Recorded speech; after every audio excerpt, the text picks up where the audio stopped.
નમસ્કાર દર્શક મિત્રો, બોડેલી નંબર 1 ન્યૂઝ ચેનલમાં આપનું સ્વાગત છે। હવે જોઈએ આજના તાજા સમાચાર। બોડેલીમાં તસ્કરો ફરી સક્રિય। બોડેલી સુખી હોસ્પિટલ નજીક આવેલ મોડર્ન મોબાઈલના શટર તોડી 2 લાખના મોબાઈલ તફડાવતા તસ્કરો। બોડેલી સુખી હોસ્પિટલ નજીક મોબાઈલ શોપનો ધંધો કરતા ખત્રી સત્તાર લાલાની દુકાને રાત્રે દુકાનનું શટર કાપી તસ્કરો ત્રાટક્યા હતા। દુકાનમાં તોડફોડ કરતા તસ્કરોને ઈજાઓ થઈ હોવાથી લોહીના ડાઘા જોવાયા હતા। દુકાન માલિકે પોલીસને જાણ કરતા બોડેલી પોલીસે સ્થળે આવી નિરીક્ષણ કર્યું હતું, તેમજ સીસીટીવી ફૂટેજના આધારે તપાસ કરે તો રહસ્ય બહાર આવી શકે। શું કહી રહ્યા છે દુકાન માલિક ખત્રી સત્તાર લાલા, જુઓ બોડેલી નંબર 1 ન્યૂઝ ચેનલ પર।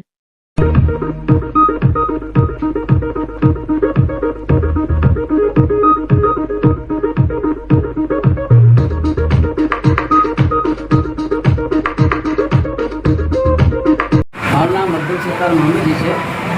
હું બોડીનો રહેવાસી છું અને મોડર્ન મોબાઈલ શોપ કરીને મારી દુકાન ચાલે છે બોડેલીમાં।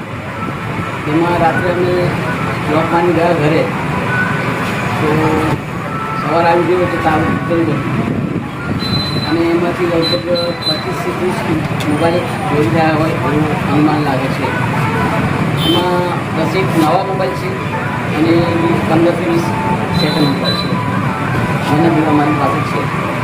કેટલી કિંમત હશે અંદાજે મોબાઈલની? અંદાજે 2 લાખની ઉપર આપે। 2 લાખની આસપાસના મોબાઈલ છે। પોલીસને જાણ કરી છે, પોલીસ આવી છે અને તહેકીકાત ચાલુ છે। શું નામ તમારું? મારું નામ અબ્દુલ સત્તાર મોહમ્મદ। અવનવા રોજબરોજના સમાચાર જોવા માટે જોતા રહો બોડેલી નંબર 1 ન્યૂઝ ચેનલ। ને જો આપે અત્યાર સુધી આ ચેનલને સબસ્ક્રાઇબ ન કરી હોય તો સબસ્ક્રાઇબ કરો અને શેર કરો।